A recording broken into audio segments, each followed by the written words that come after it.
Hello guys, मेरा नाम है रवि और स्टडी ग्लो में आपका बहुत बहुत स्वागत है। तो आज हम बात करेंगे एंट्रोपी के बारे में। उससे पहले बात करेंगे कि हमारे मित्र हैं या दोस्त हैं या श्रोता हैं जिनका नाम है कनिष्क पांडे। उन्होंने कमेंट किया था कि सर आप एंट्रोपी के बारे में बताइए। वो काफ़ी सारा कमेंट करते हैं, वो काफ़ी इंटरेस्ट भी लेते रहते हैं, पूछते रहते हैं। तो कोशिश ये है कि आपके क्वेश्चंस को मैं वीडियो के फॉर्म में ला पाऊँ। कुछ तो ला ही पाऊँगा, सारे तो नहीं ला सकता क्योंकि बहुत सारे लेक्चर्स करने होते हैं।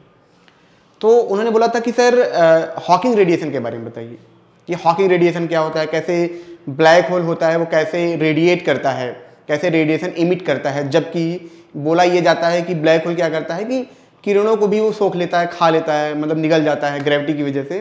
तो कैसे हॉकिंग रेडिएशन को वो इमिट करता है, तो उसके बारे में हम चर्चा करेंगे। और साथ ही चर्चा ये करेंगे दोस्तों, इसको बहुत ही सिंपल रखा जाए। कोई फिजिक्स का टर्म यूज नहीं करेंगे, कोई मैथ का टर्म यूज नहीं करेंगे। कोशिश ये रहेगी कि साधारण भाषा में रहे ताकि सबको ये समझ में आ पाए। कभी कभी दोस्तों कुछ लोग कमेंट करते हैं कि सर ये नहीं है, समझ में नहीं आया, वो नहीं है। बट मैं आपको गारंटी दे सकता हूँ कि जिस लेवल पे टॉपिक को डीप में मैं ले जाके समझाता हूँ आपको और साधारण भाषा में समझाता हूँ, वैसा यूट्यूब पे कोई नहीं समझाता है। किस लिए समझाता हूँ? सिर्फ आपके लिए, ताकि आपको ये चीज़ें पता चल पाए। क्योंकि जब मैं खुद भी पढ़ाई कर रहा था तो मैं ये सोचता था यार ये चीज़ें मुझे पता चल जाए, ये चीज़ें मुझे पता चल जाए। लेकिन हर चीज़ क्या था, मैथमेटिक्स में था, इंग्लिश में था, बहुत ही कॉम्प्लिकेटेड लैंग्वेज में था, कुछ साधारण भाषा में वो चीज़ें नहीं थी।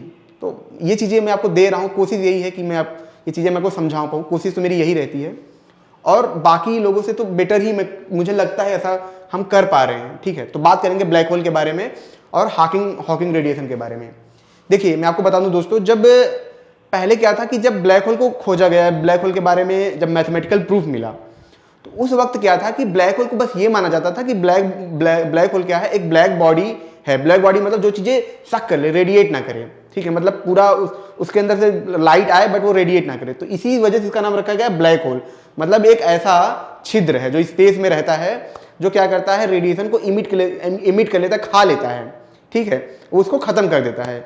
लेकिन जब एंट्री होती है स्टीफन हॉकिंग की, ठीक है, जब एंट्री होती है स्टीफन हॉकिंग की, तो वो चीज देखते हैं कि ये क्या कर रहा है कि जो लॉ है उनको क्या कर रहा है, वायलेट कर रहा है। जैसे कि मैं आपको बता दूं, दो लॉ हैं। ठीक है, पहला लॉ क्या है कि एनर्जी को ना हम बना सकते हैं ना खत्म कर सकते हैं।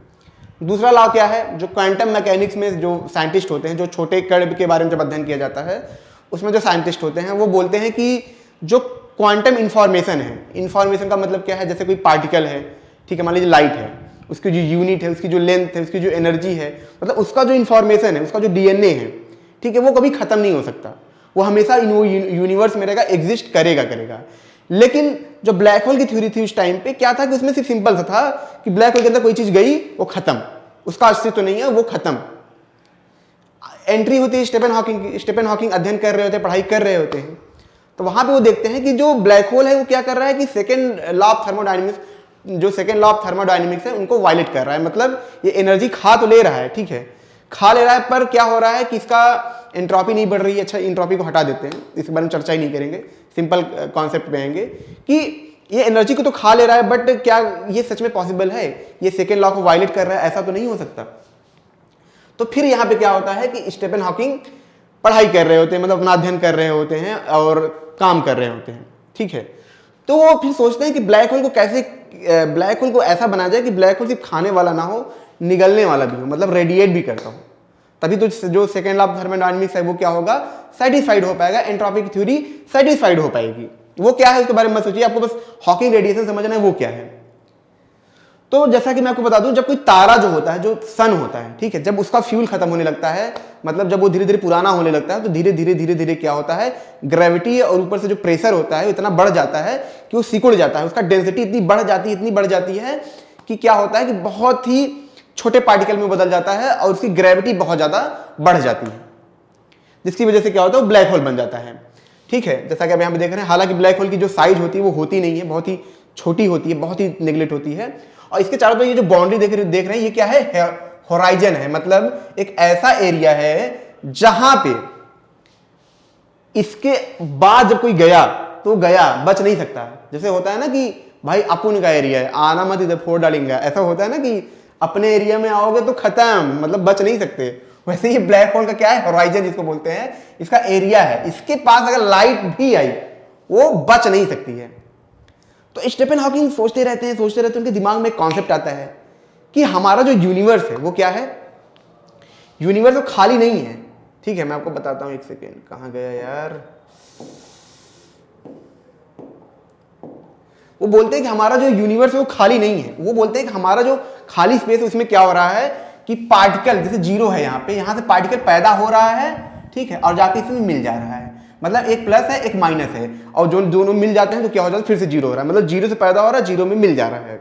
ये प्रोसेस हमारी यूनिवर्स में हर जगह चल रहा है, हर जगह ये पार्टिकल पैदा हो रहे हैं।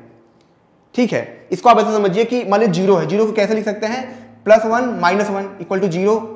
बात समझ रहे हैं? तो +1 अलग कर दे और -1 अलग कर दे, लेकिन जब दोनों को मिला देंगे तो क्या होगा, फिर से जीरो बदल जाएगा। वही चीज यहाँ पे हो रही है, एक पॉजिटिव पार्टिकल पैदा हो रहा है, नेगेटिव पार्टिकल पैदा हो रहा है, जब दोनों आपस में जा रहे हैं यहाँ पे क्या हो रहा है, यहाँ पे जाके मिल जा रहे हैं, फिर से जीरो में बदल जा रहे हैं। तो स्टीफन हॉकिंग का ये मानना होता है कि यूनिवर्स में खाली जगह नहीं, यहाँ पे पार्टिकल पैदा हो रहे हैं, मिल रहे हैं, पैदा हो रहे हैं, मिल रहे हैं, पैदा हो रहे हैं, मिल रहे हैं। लेकिन क्या होता है कि जब ये पार्टिकल, यहाँ पे देखिए, अब इसका होराइजन, इसका एरिया है, भैया आना मैं फोड़ डालेंगे, ठीक है। अब इसका एरिया है, यहाँ पे क्या हो रहा है कि पार्टिकल क्या हो रहा है, पैदा हो रहे हैं। एक जैसे यहाँ पे जीरो, ये जो एरिया देख रहे हैं, यहाँ पे क्या हुआ, यहाँ से एक पार्टिकल पैदा हुआ, यहाँ से भी पार्टिकल पैदा हुआ, लेकिन जो दूसरा पार्टिकल था वो क्या था, इस एरिया में आ गया, दाऊद इब्राहिम के एरिया में आया है, ठीक है, यहाँ पे पैदा हुआ। तो भैया ये ब्लैक होल खतरनाक बोलता है, अच्छा आप उनके एरिया में, इसको क्या कहता है, खींच लेता है। ये कहता है अरे भैया भैया भैया गया इधर।